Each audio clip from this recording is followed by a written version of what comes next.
Welcome. How is everyone? I want to thank you all for coming tonight. The Humanities Action Lab is honored to partner with Warscapes. I welcome you and our two distinguished guests. I look forward to our conversation, and thank you all again.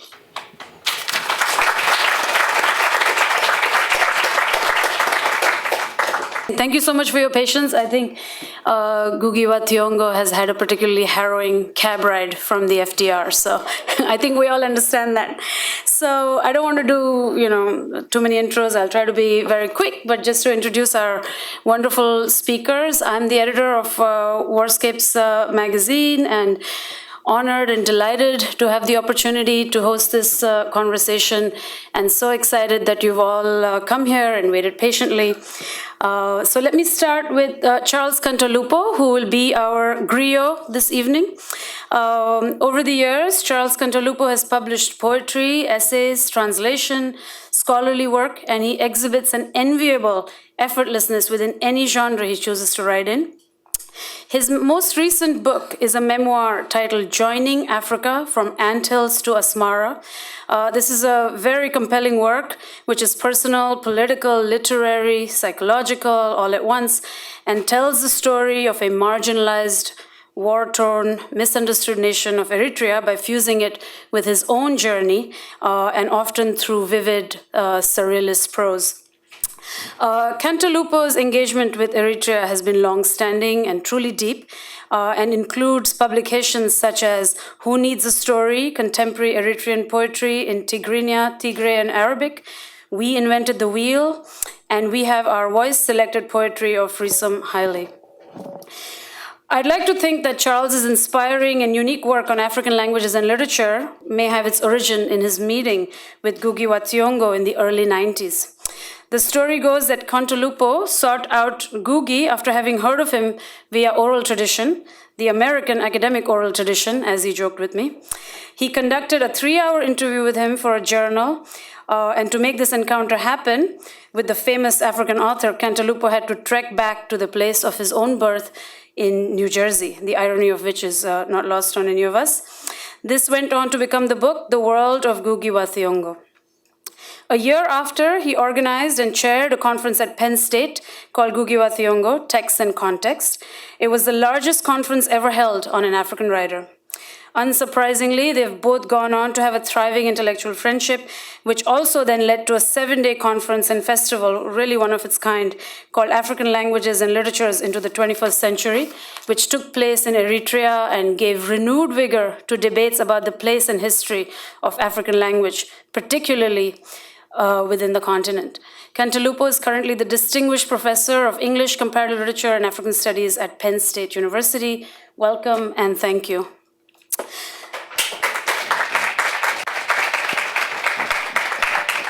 Now, to introduce Ngugi wa Thiong'o, which is an honor and somewhat frightening, of course. We are, of course, overjoyed that he has agreed to be part of this. Ngugi is undoubtedly one of the intellectual and literary greats of our time, and his work straddles many genres: novels, essays, drama, journalism, editing, activism, philosophy, memoir, criticism. It's really amazing. While he first emerged onto the cultural scene as a playwright, it was after his novel, Weep Not Child, that his name spilled across borders and entered that strange, potent, powerful place of African literature in English. This novel has recently celebrated 50 years, but its significance as a novel of education, a minority Bildungsroman, a war novel, and a staunchly anti-colonial work continues to resonate. For someone like myself, who comes from a previously colonized country and where the colonial continuum within culture and daily life has become normalized and banalized, a novel like Weep Not Child, along with Ngugi's other works such as Decolonizing the Mind, Moving the Center, and the co-authored Radical Manifesto, my favorite, on the abolition of the English department, has very peculiar effects. Ngugi's works entered my life, and surely many others like me, like a force of nature, and have gotten to the heart of a perpetual unease a linguistic and a psychological one, and amplified by migrations westward. His work offers solace, compassion, explanation, rigor, and more importantly, it gives us all a map, a story, and a history. Over the years, his ideological impetus and stylistic directions have gone through many exciting and interesting phases. After receiving much critical acclaim for novels such as Grain of Wheat, A River Between, and multiple essay collections, his novel, Petals of Blood, along with the performance of his play, I Will Marry When I Want, which openly criticized the Kenyan government and politics at the time, ended up creating a dark rupture in Ngugi's life. He was arrested and detained without charges for 1 year in a maximum security prison in Kenya. And I believe it was in prison that Ngugi made a decision to write in his mother tongue Gikuyu, a monumental event in post-colonial literary history that continues to spur endless debates in academic and literary circles. Ngugi went on to spend over 2 decades in exile, teaching at universities such as Yale, Amherst, and NYU, and he's currently Distinguished Professor of English and Comparative Literature at the University of California, Irvine. He's still writing prolifically, and Ngugi's books have been translated into 30 languages, and in addition to several honors and awards, he holds 10 honorary doctorates. Please join me in with resounding applause.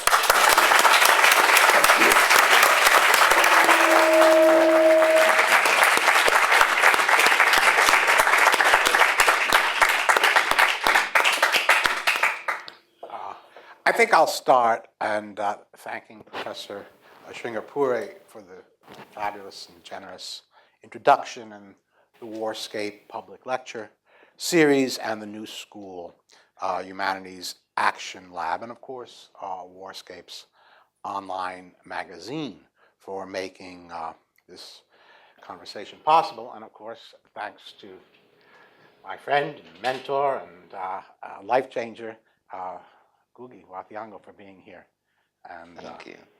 having this happen.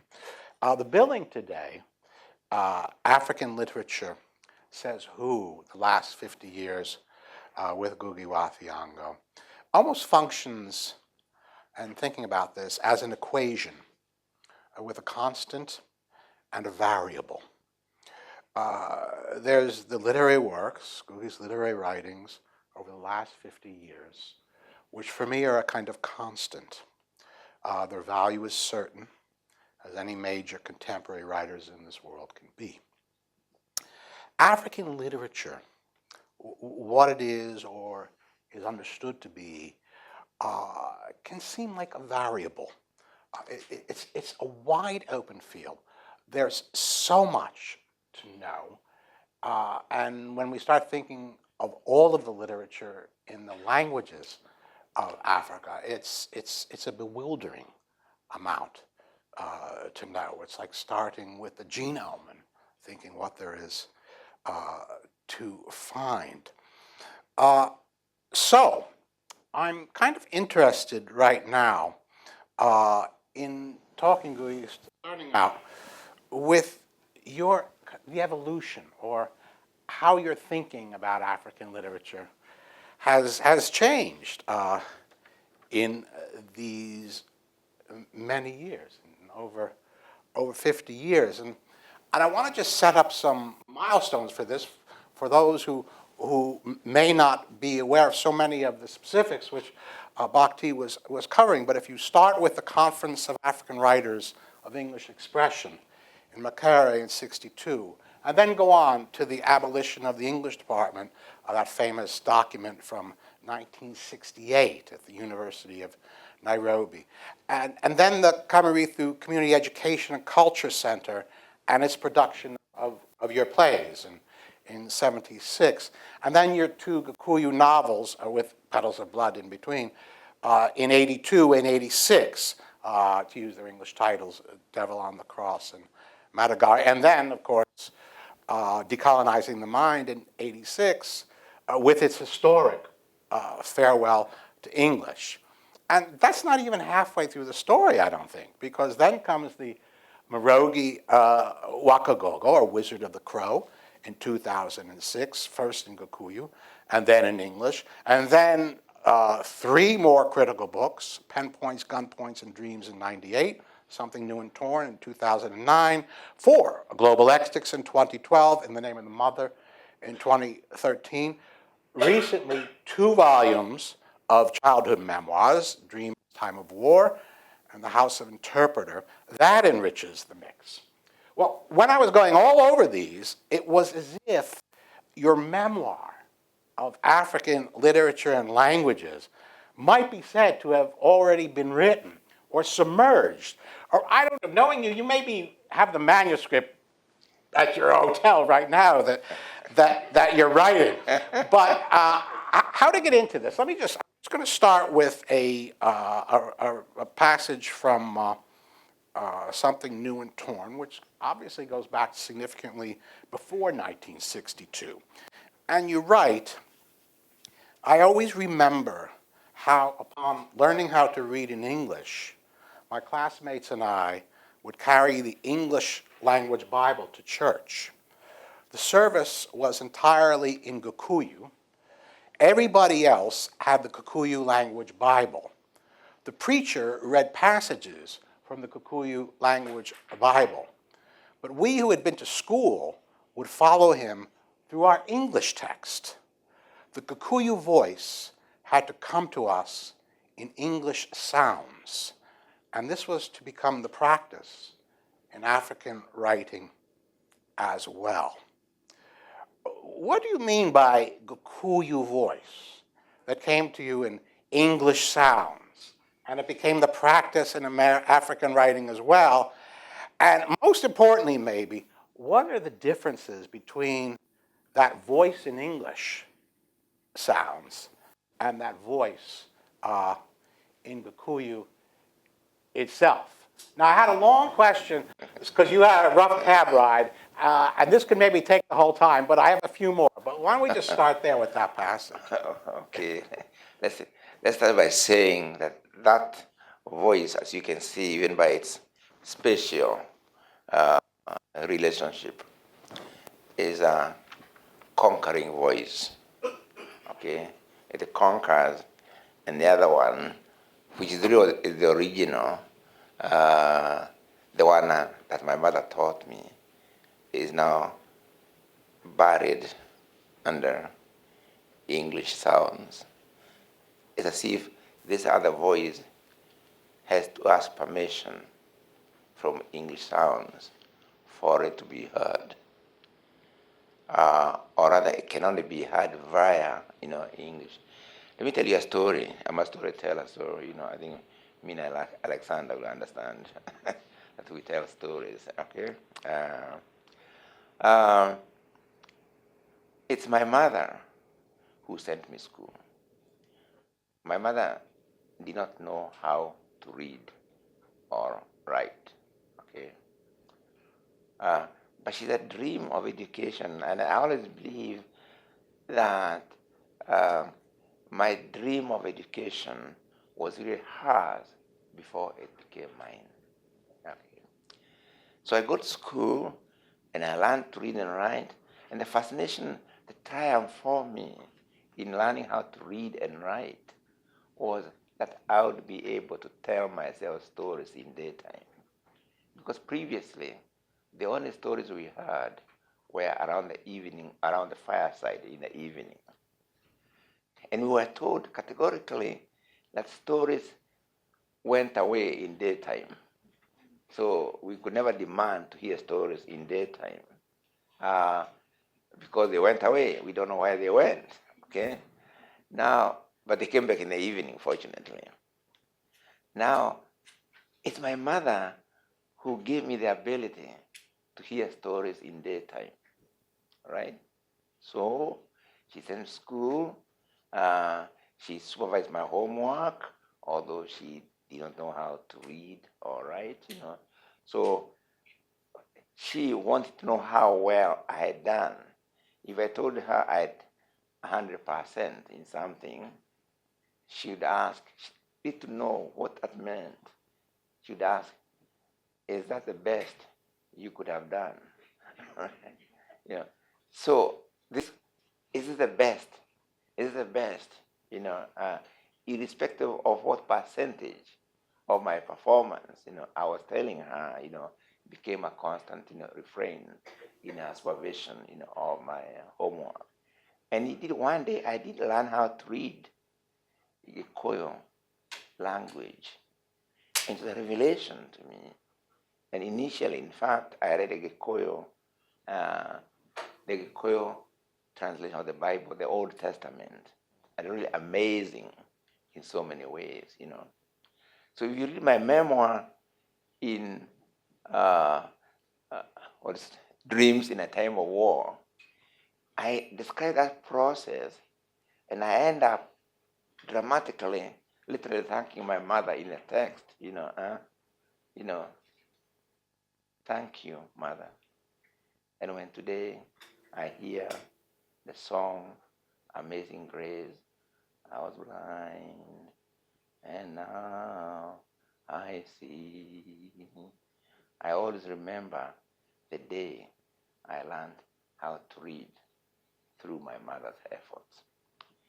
Now, come to my first novel, Weep Not Child, or that novel about my own life with my mother was not written in my mother's voice, right? Now I write about the same life, but now I write it in another voice, in another language, And it's a contradiction, really, I was trying to capture in that other image. You talked about we going to church, and instead of getting a Kikuyu language and reading along with other people, we thought we were kind of slightly set apart, and it had to be filtered through an English Bible that we held in our hands. Yeah. And I believe that contradiction continues. Excuse me. Continues actually. It's a central problem, really, in African or what I call in Europhone African. I think the mic might have. Excuse me a second. Is the mic on? Something happened? There it is. There it is. Okay. Oh, can you hear me now? Yeah. Okay. I believe it's a central problem in that literature from Africa that I really prefer to call Europhone African literature, by which I mean literature, including some of what I've written myself, written by Africans, but in European tongues. Because in reality, there is another literature, another tradition, a deep one, and widespread actually, in African language, beginning with South Africa in the early part of the 20th century, actually to the present, in Kiswahili, in Amharic, in Hausa, in many other languages. But this voice its identity has been stolen. These days we talk about identity theft. There's something else I'd like to tell you today.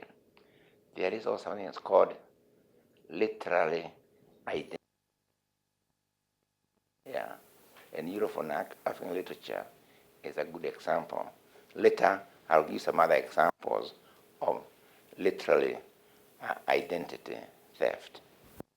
Yeah, I had something here in '86. I mean, you reiterated this really throughout, since Decolonizing the Mind, and actually in the essays even before that. But in '86, you talked about the tradition of African literature in English, French, and Portuguese as a minority tradition, and that it had really no right. Identity theft is kind of updating this, has no right usurping the term African literature, and you add that in years to come, it will be footnotes when people talk about African literature. When I think of footnotes, I think of all those elaborate Latin poems in the 1400s and the 1500s that are footnotes. People don't even read them in graduate school. But what you said about South Africa and that long tradition of writing in African languages, I have seen it also in Eritrea. In 2013, there were 2 novels that were translated from Tigrinya One that was written in the 30s and published in the early 50s, translated recently, called The Conscript by my colleague Gamai Nagash. And it's a modern African novel. There's no doubt about it. And yet there's another one by a writer, and that was by Haile Gebriesus.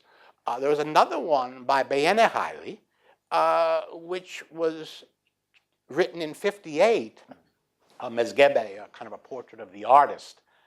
And it's a very modern and contemporary novel, and it would just, literally these things almost have to cause a rewriting of African literary history.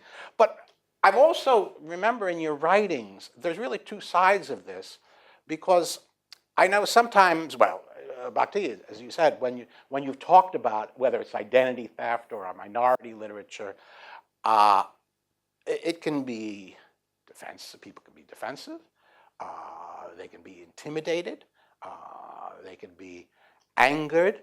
But on the other hand, that never seems to take into account. For example, when you've talked about the recognition of writers in Africa, you talk about Europhone, or whether you want to call it Europhone African literature, as being the closest thing that comes to a kind of Pan-African literary identity. That you said how if you or if Wole Soyinka or if Amata Adu is walking in an African city, be it Nigeria or Nairobi or Accra or Cape Town, that they're recognized as African writers. Yeah. And that you're recognized by people who don't even know you as an African writer because they've read your works in as you said, your Europhone works or in translation. So it really cuts two ways, doesn't it?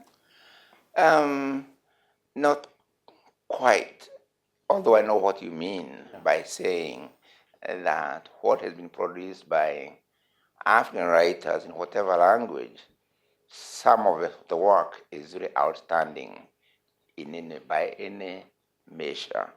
So when I talk about literally identity theft, it's not to demean the actual quality of the work produced in European languages. In fact, it's amazing that they can produce this quality of work in a language, some of them, at least my generation, who learned English many years after we already could speak our own African languages. The new generation may be slightly different. In the sense, there are some African writers who write in English, also because literally English is really their mother tongue, meaning that their parents brought them up as English-speaking, children. But it doesn't really take away from the genius of what is produced. Does not take away from that identity theft. In fact, it underwrites it, actually. So I'm going to talk about one writer. He's not an African writer, an Irish writer who is well known, and there are very many societies, about his work and so on, and I'm talking about the author whose book you mentioned, James Joyce, right? James Joyce is a very interesting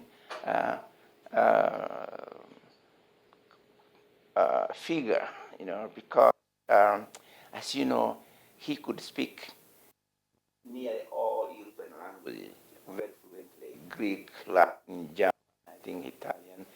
And in fact, when he went to live in Italy for some time, he actually wrote for Italian newspapers in Italian, okay? And published actually in Italian, And one of the articles he ever published in Italian is called Ireland at the Bar, in which he tells the story of, I think, 5 Irish men who have been arrested and accused of murder, right? But they could only speak Gaelic. So in a courtroom, the judge and everybody else is speaking in English. And the 5 accused, for whom the outcome is of tremendous consequences because it means death, they can only tell their own case through an interpreter who always reduces everything else. He says, no, Your Honor. Yeah. In other words, one of the accused asked whether he was there. He would talk in Gaelic, try to explain, and in every possible way. And the interpreter simply said, he says, no, Your Honor, right? Yeah. Now, so James could actually see, or just could see the problematic relation between Gaelic and our Irish and English, but he never wrote in Gaelic, not one, not even explaining. But I started correction by Jamesian scholars who might be here. Okay, by the way, I'm not a Jamesian scholar, but I'm interested in this aspect only, because James Joyce, who wanted to become a European, more or less, to be seen as a European, not as an Irish, he is part of this tradition of Europhone literature, or in this case, Anglophone, sort of literature. And yet he understood the problem very, very well of what it meant. And as you can see, he does so many things, including filling his way where he mouths so many other words into almost like he's still fighting with the English language. But when you do that, you're doing nothing for Gaelic. You are still doing something for English to show how there's this capacity to swallow everything thrown at it, so to speak. Okay, now, but there's an Irish writer, another Irish writer. She's a contemporary writer, like James. Can you hear me? Yeah, it's back. Okay, yeah. Like James, she knows, in her first degrees in English, then she knows Turkish, French, and German fluently, almost like she's a replica of Joyce. But she chose to write in Irish. And it's an article I'd like to really ask everybody to read who is interested in this particular question. An article she wrote in her selected essays called Why I Write in Irish. Her name is, I can't get the whole name, but I can say Nuala, Nuall, I think A. The other one is a bit difficult, like gonorrhea, but written DH, something, okay? Right, now, that article is very interesting because it also talks of Irish literature in terms of stolen identity. Because what goes on by the name of Irish literature is not literature written in Irish, it's literature literally written in English.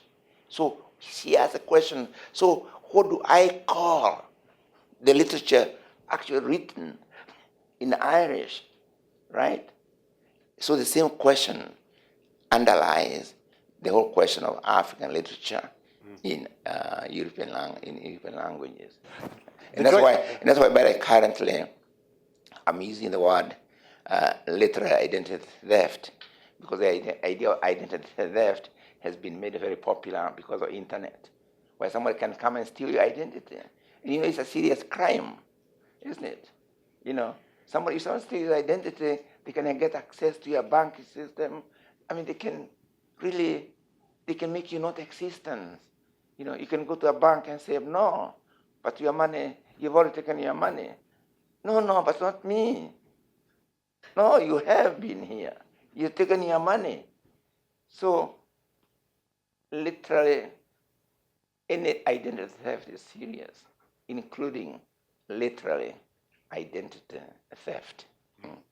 The Joyce connection is interesting. Joyce, I recall we talked in '93. I think I quoted Joyce as saying that language was his homeland, and of course Joyce is famous for his exile And you're right, he did have so many different languages, but he really did never return to the language of his homeland. That he was in exile so much, and you've certainly had a lot of that experience too, suggests two they're very different. His was I believe, I'm not a Joycean scholar, but I think his was chosen exile. Because what I understand is that he always felt he was European rather than Irish, although I don't know what that means, since Ireland is part of Europe anyway, right? And the Europe he was identifying with, if by going to Italy is an example of what he was identifying with, and so on, was a colonial Europe. It's a colonial Europe which was colonizing Africa and other places. It's a colonial Europe which had colonized Ireland, right? So which European did he want to become? Did he try to identify with? And I'm not talking about the quality of his work or the genius of his work, I'm talking the implications of the clothes or the robes that genius wore, so to speak. Back to identity theft. Well, when someone steals something, you want it back. And, you gave a talk, I think, a couple of days ago, right, called Decolonizing the Mind. Are we there yet? And I wanted to ask that a little bit more. When the Asmara conference was held and there was the Declaration on African Languages and Literatures, you characterize it as the most significant outcome in that it once and for all settled this question about the hegemony of African languages. And when I heard are we there yet for decolonizing the mind? Not that I want to take away from that, but I would almost think, are we there yet when we're talking about African languages? So often the emphasis is put on the struggle of it. But I'm finding that since 2000, there has been a lot. 90% of the titles in African languages now are published since 2000. And there's really more. I was at a conference this summer at University of Kenyatta, and there was a moment during the conference when a young woman, one of the plenary speakers, stood up, and she asked the group, 200 young African language scholars, right? She asked the group, have any of you ever been colonized? And they responded in this roar, no. And I had never heard that. It's as if there's African language literature and scholarship going on in Africa that really so many African studies places here don't seem to be aware of or taking account of. Your journal, Mutiri, is now online, and I don't know how many know that. There's all kinds of African languages on iPhones. There's hip hop. There's really a lot going on, and I think if more people knew that, maybe it wouldn't be. If more people knew that identity was being taken back, and it's being taken back as we speak. I wonder if there would be this kind of alarm of what do you mean African literature and Europhone languages is identity theft? I mean, again, there seems to be two sides to this, no? Well, as I said, I'm not questioning the quality, and I always like to add the rider that I have absolutely nothing against English.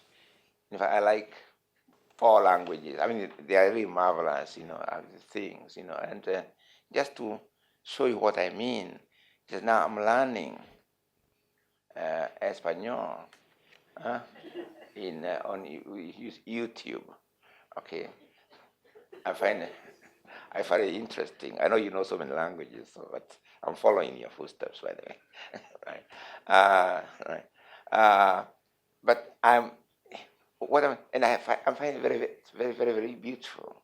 I've tried learning a bit of French, very beautiful.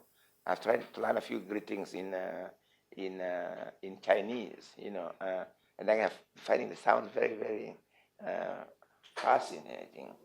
When I went to Yale, to Wales, I got somebody to teach me a few words of Welsh so that I could at least sound so that it would enable me to read the road signs, at least have them make some kind of sense.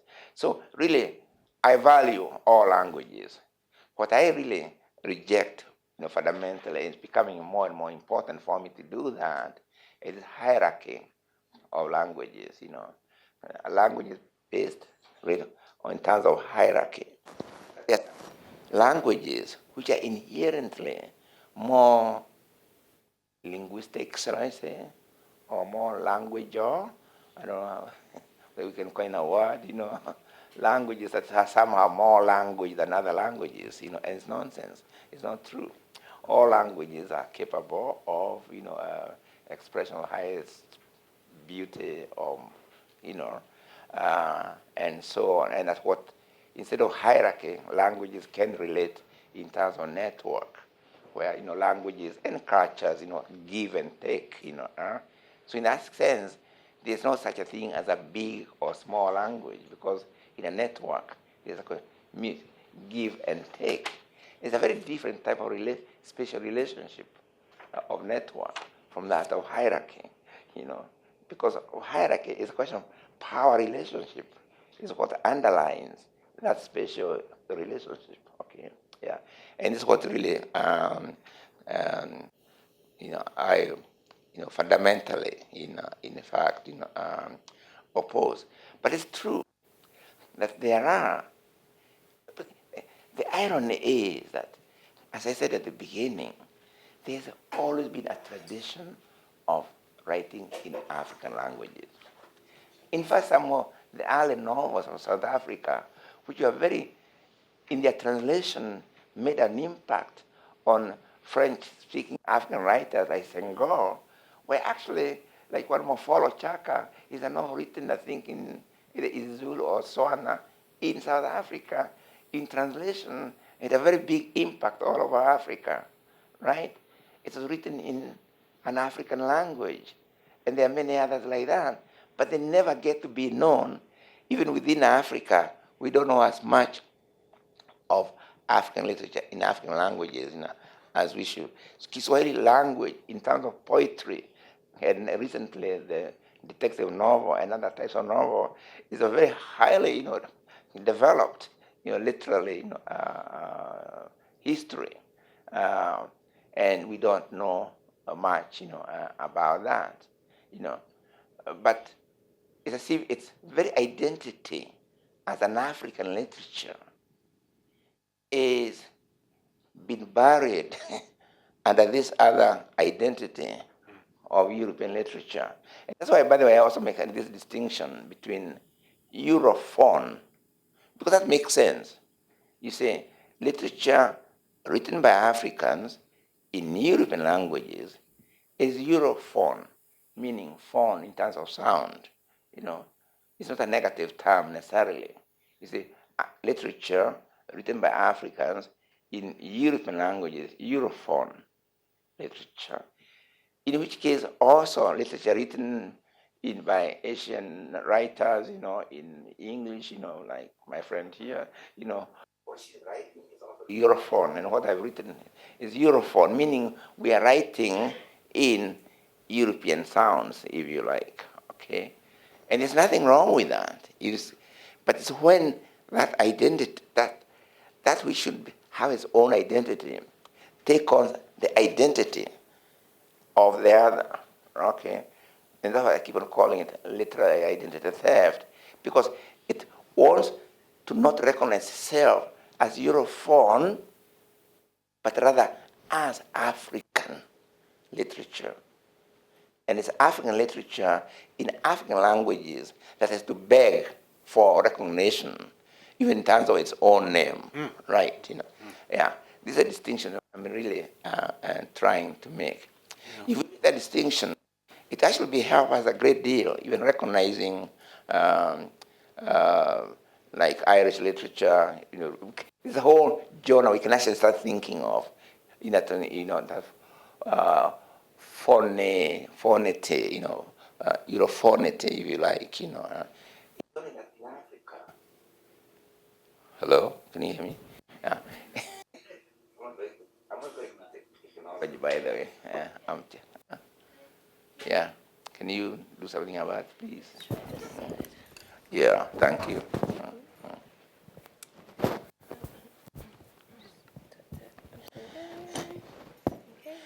It's only that in Africa there is Anglophone, Europhone, Francophone, Lusophone, Spanophone. It's only that there are too many phonies, right? That's the problem, right? I want to follow up on those a little bit later in our conversation, because we do have a fair amount of time when we're talking about your recent book, Global Lectics, and I also want to talk about translation. I think those are two big issues. But you mentioned first the hierarchies. And with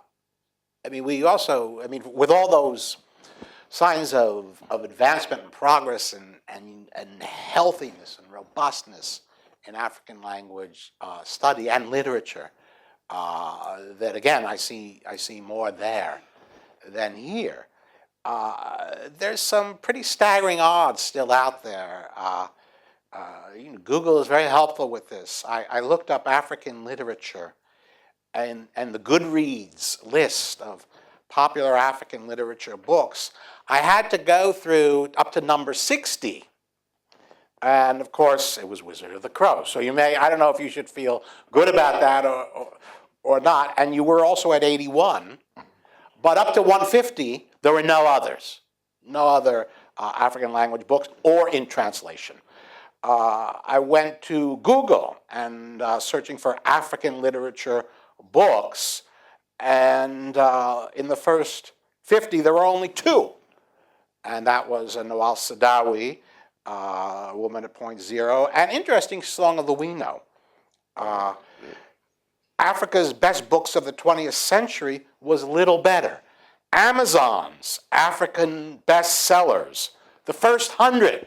You don't even want to go there. Don't even try it.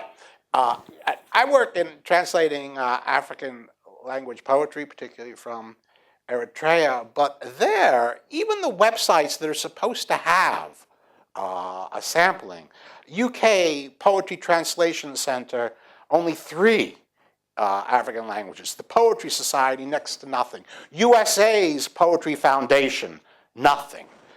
Even SOAS only had 0.2% African languages. Wasafiri and Kalalu, British and American journals that are supposed to have a strong connection to African cultures, next to nothing. I could go on, but I'm going to, what is it?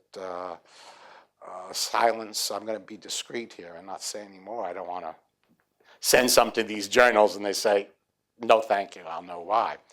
But there's a term. There's a term, and this is very sad, for Ukrainian writers under the Soviet regime of Stalin. He executed in the 30s 1,500 writers. 750 of them were Ukrainian. And a colleague of mine has coined the term an executed Renaissance. And you're talking about history, and we see the odds now, and that's why we call the conference, I guess, Against All Odds. But it's almost as if in history there almost has had to be an executed Renaissance in African literature, as that Renaissance now is much more being talked about. Let me also say, the conference we had in Eritrea, in which we produced what we call Asmara declaration on African languages, even for me, who is an advocate of literature in African languages, I was totally amazed by the number of African writers in African languages. I don't know why he did all the groundwork, and I don't know where they came from, because they were there from Ghana, they were from Ivory Coast, they were from North Africa, they were from South Africa, they were from East Africa, and we were all there in Eritrea. And that's been writers who primarily wrote in African languages. I felt a bit awkward because I wrote in both, but I could make that claim. I was editing a journal, Mutiri, in Gikuyu, and I was now writing, almost nearly all my novels in Gikuyu and so on, It was really a beautiful thing to see, But it's very interesting that to get the resources, even within Africa, to get the gathering going again became almost a problem. Right? These days, resources even go to prizes. I mean, it's a good example of what I mean by this. Prizes in African literature, whether given by African associations or by people outside Africa, they are given to promote African literature on condition, listen, my friend, on a condition that the participants don't write it in an African language. You are giving a prize to encourage African writers to write and tell them they cannot write in their African language. They cannot write a story in African language and submit it for that literary prize. And this is going on. So though there are, again, many African writers, government policies, financial institutions, both within Africa and outside, World Bank, they are all aligned to ensure that European languages remain the dominant languages of policy, of education, of intellectual production, and hence, as a byproduct, literary production as well. And that's very true. You say that, I wonder how we got the World Bank to give us a little money. Maybe they thought we were just kidding about what we said we were going to do with African languages. We also there, for example, we set up in the auditorium, since there were so many languages, we had 6 translations going in all different African languages. We produced Ngugi's play, I'll Marry When I Want, and it was translated into Tigrinya. Of course, we couldn't find a Gikuyu Tigrinya speaker, so we kind of got a ride from Gikuyu to Tigrinya through English. It was the cab driver was the English language who brought us over to Tigrinya. And by the way, I've translated Molière into Gikuyu. I'm a great believer in translations, because it's not that one, I like to make this, it's not what that one is against in any shape or form what is available in English or French and so on. Some is great literature. Since I started emphasizing African literature as an organizing principle in the teaching of literature in Africa, I really came to appreciate Shakespeare much more than I used to do, because I could see now what he was able to do. I've been able to appreciate more the rise of European languages, because remember, the English and French and German, and Spanish, they went through what African languages are going through. There was a time when people who tried to write in English, Tyndale and others, in the case of the Bible and so on, they were being told by other English, oh, you can't do that. And how can you say medical terms in English and so on, They thought of their language as being rude, crude, and other negative connotation that they used in describing English. And you can see the same resistance in the case of French, and so on and so forth. The Italian aspect is very interesting in the case of Dante. If I might mention this, let me just mention this, and I'll just. Dante is very interesting for me because when he started writing in his Franciscan dialect or Tuscan dialect of whatever, or his Tuscan language instead of Latin, some of his fellow writers wrote to him, one of his friends told him, Dante, you never get anywhere. Write in Latin, right? This thing you're writing will not get you anywhere. And what did Dante do? I really love this, He wrote a reply in Latin, in which he compares his vernacular, Tuscan vernacular, to a female sheep whose udder is full of milk. Okay? And say, you can write in Latin, I want to milk this, because it's full of richness. But he wrote in perfect Latin to show I can write in Latin if I want to, but I'm choosing to write in Tuscan. And I love that. So I love translation myself, and translations are a very good way of making languages really communicate with each other. It is a good way of making sure that the richness in all the different languages somehow rather, are in conversation with other riches in other languages. Yeah.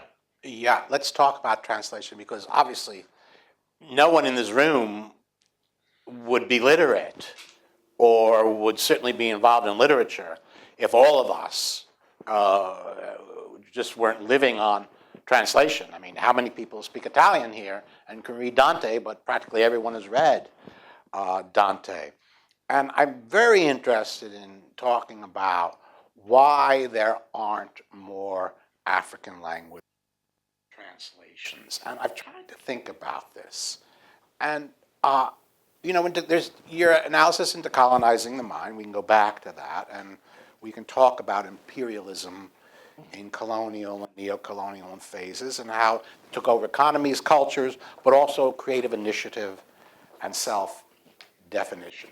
I mean, that's a given now. It's not something that's contentious for the most part. As a non-native speaker, I have to plead for more translation of African language literature. Gikuyu, Swahili, Tigrinya, they're not my language. And until they're translated, the poems, the plays, the novels, I don't know them. Until they're translated, I need them. They have to be translated. That day has to come. But why isn't it coming? And I wonder, and I'm going to push this a little bit, but there is so much focus on the problems of Africa. And certainly African language translation and African language literary translation for the kind of people who we are gathered here is a huge problem.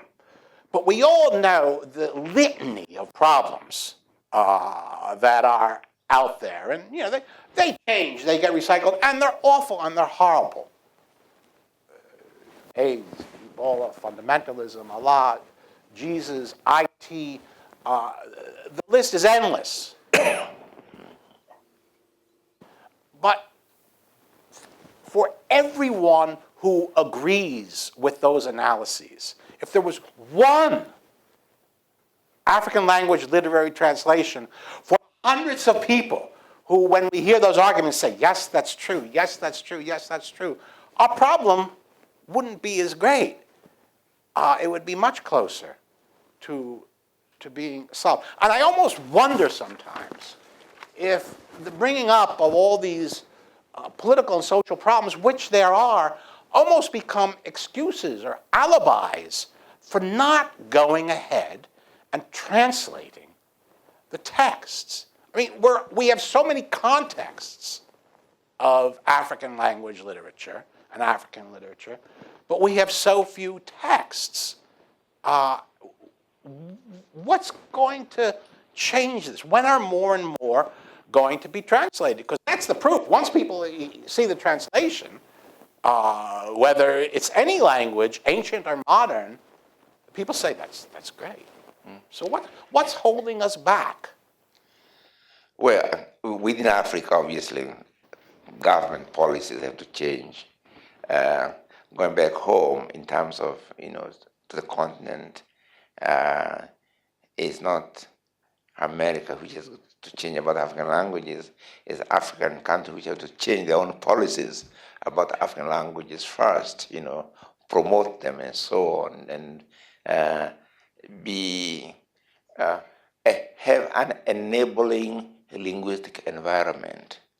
But just now, the environment, just in terms of, even in terms of economic investment in the languages, I think this is fairly true that apart from Tanzania, there are very few other countries, maybe one or two others, where investment is put into an African language, even if it's one, And let me share this with you, please, because for me it was so overwhelming.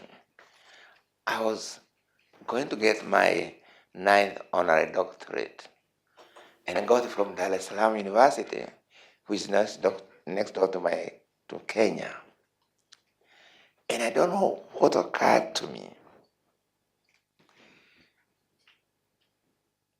How was I going to do? In what language was I going to accept that doctorate?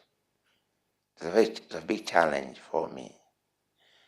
And Tanzania also said, now that you're here, because I'm quite well known in Tanzania, you cannot be here without giving a public lecture. And I said to myself, am I going to Tanzania and give a lecture in English? I said no, but I didn't tell them because I wasn't sure whether I would be able to do what I intended to do, which is actually give that public lecture in English. So, to be very frank, I wrote a speech in English on the metaphysics of English language and so on, metaphysical empires. But I had my friend, who is a Swahili speaker, Ablatif Abdallah, another, not you, the other one, the Ablatif Abdallah. He's a writer also. He's been looking after me so well. Ablatif, yeah, but Ablatif from Kenya. So I went there in my acceptance speech as well, in Kiswahili, very good Kiswahili at that. I can read Kiswahili, by the way, and I can answer in Kiswahili. But what I may not be able to do at present is sit down and write a sustained paper in Kiswahili.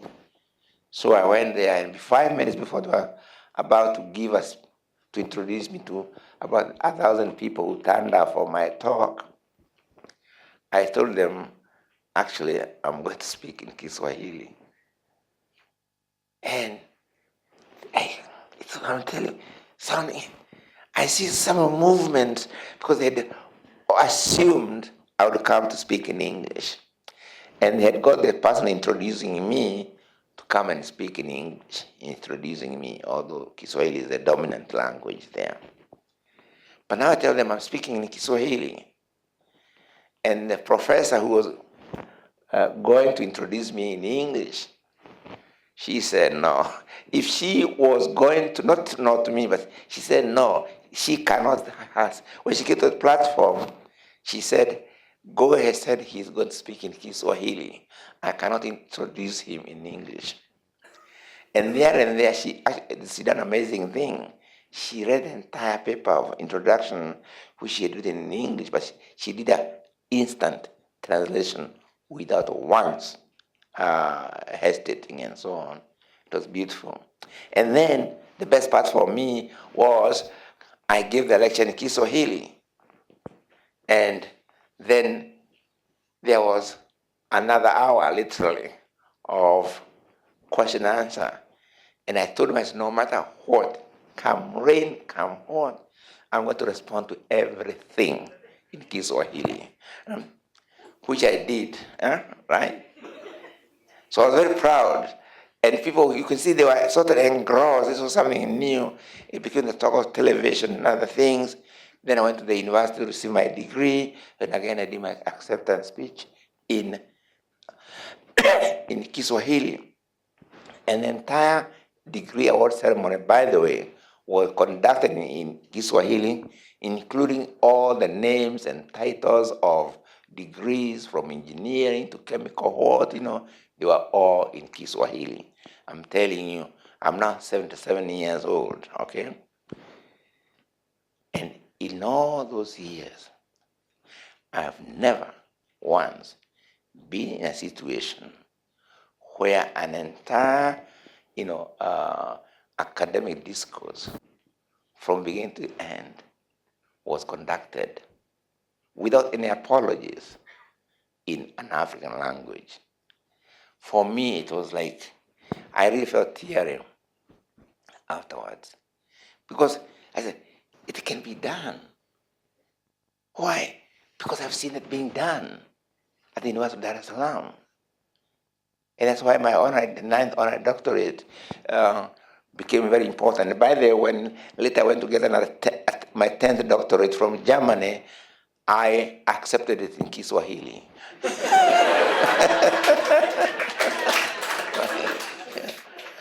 Okay, all right. Well, now then I know. Now you gave us something away. Because in global ethics, you quoted Goethe. German to German. We worked on this before we even met today. And where you quote, national literature is now a rather unmeaning term.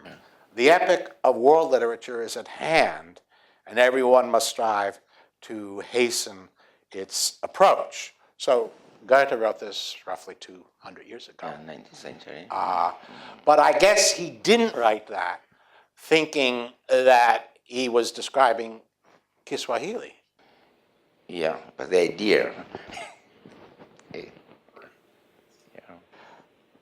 So how is that going to happen more often? I mean, you're right, it's happened, but there's still this incredulity about it happening. Yeah. How do we change that? I think it's going to happen when we start thinking, both in theory and also in practice, relation between languages and cultures, not in a hierarchy, but in terms of network. Because within structure of hierarchy, even the structure of hierarchy can transform the politics of translation to reinforce that hierarchy also. So in that case, when it's a hierarchy, even translation is not really an answer to that hierarchical, structure. Networking with translation, is that, answer. And I personally value translation very much because, say, my knowledge of Russian literature, which I value a great deal, was through English translation. My knowledge of early Greek theater and so on, which I value tremendously, was through English translation. And my first reading in Gikuyu, by the way, the Bible, was a translation into Gikuyu. So it's a translation. So it's a translation that actually formed me, as a reader and as a writer, okay? So translation to me is very, very important, And translation, we think of literatures and cultures in terms of network, are going to create the basis of conversation among sort of literatures and cultures, of the world. And what I mean basically by the globalistic imagination is really, in a nutshell, I'm simply expanding on the Blakean statement, to see the world in a grain of sand, to see eternity in an hour, right? This really what I was really expanding on, that even the reading of literature can be read globalectically. The organization of teachings or literature syllabuses can also be organized globalectically. There's a way in which we can organize things in such a way that we reach the world. We may not read every single book in the world, but that's also true when we study national literatures. But we can organize literature differently so that it encourages this conversation. At Nairobi University, there is, in the one for which I got into problems, among many other things, is literally a change of English literature to a literature in terms of organization. It was not even abandoning English and English literature. We're saying just let's organize it differently. Let's start with African literature, Europhone for that matter, at the center. Let's bring Caribbean literature, African American literature. Let's bring Asian literature. Let's bring Latin American literature. And then let's bring in European literature. We're just removing European literature from the center into its proper place in relation to us. Of course, if I was in Europe and European literature is put at the center and they're going to adding African literature, Asian literature, Latin American literature, that's also be one way of organized literature if I was in Europe. If I was in America, I would actually start by organized literature differently. I would start with African American literature because, by the way, the only real new American literature is African American literature, right? I want to repeat what really American literature, at the heart of it, is African American literature. And I can prove it. If you give me 2 minutes, can I prove this? Yes. I want to prove it. Take 3. Yeah, 3 minutes. Okay, let me try and prove this. Now, you look at the New World, which is America, okay? African people, European peoples, who went there by choice or whatever means they went there, their linguistic connection with Europe was never cut off, right? In fact, they continued with a linguistic and cultural connection with Europe, sometimes resisting it, sometimes emulating it, but they worked within that framework. Native American languages, of course, they always had their languages. Many bad things were done to Native Americans and so on, but they still had their language, okay? It's only African people whose systematic connection with Africa was actually denied. Their language of Africa were actually banned on the slave plantation. Many who were caught speaking African languages in Caribbean plantation or in American plantations were hanged. Even the drum was banned. The talking drum was banned, literally. So the African American New World, whatever he did in resistance had to come from the soil of where the new place, the new space that he was. For a new language, okay, the English language, but then he had memories of his residence of his African language not allowed, and so you get new languages emerging. Call them what you want, Ebonics, Creole or whatever, but they're new languages born and out of the new environment in which they happen to be, right?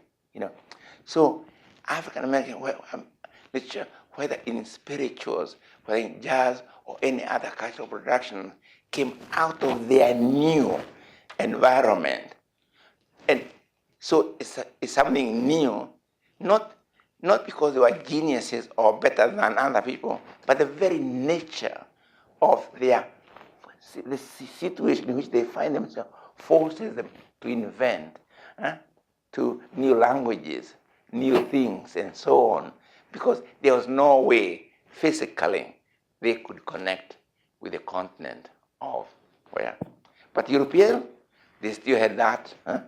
Whether it's literature, they still had that connection. In fact, many American writers, we know that coming to Europe was almost always mandatory, right? Even one of them migrated to England, and his name is T.S. Eliot, right?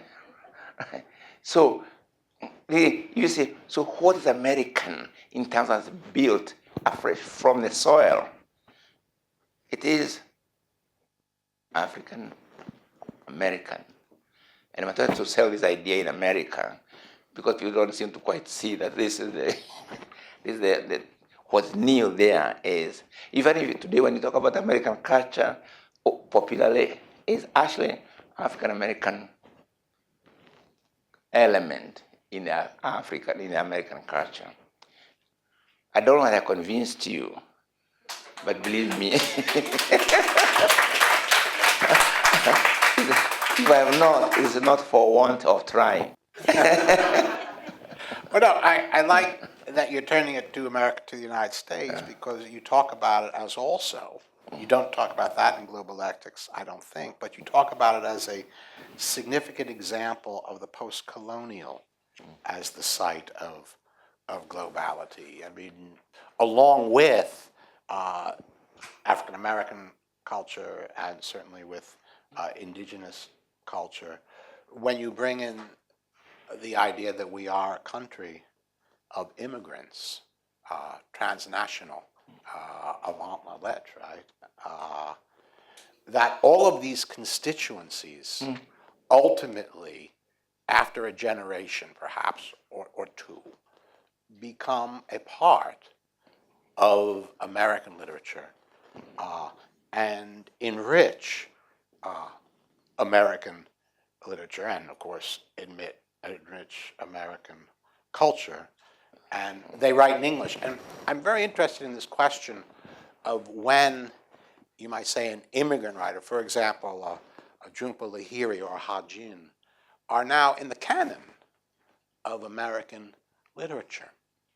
And we have a generation really now of writers in their 30s and 40s and writers who have first generation links to Africa, but they write in English.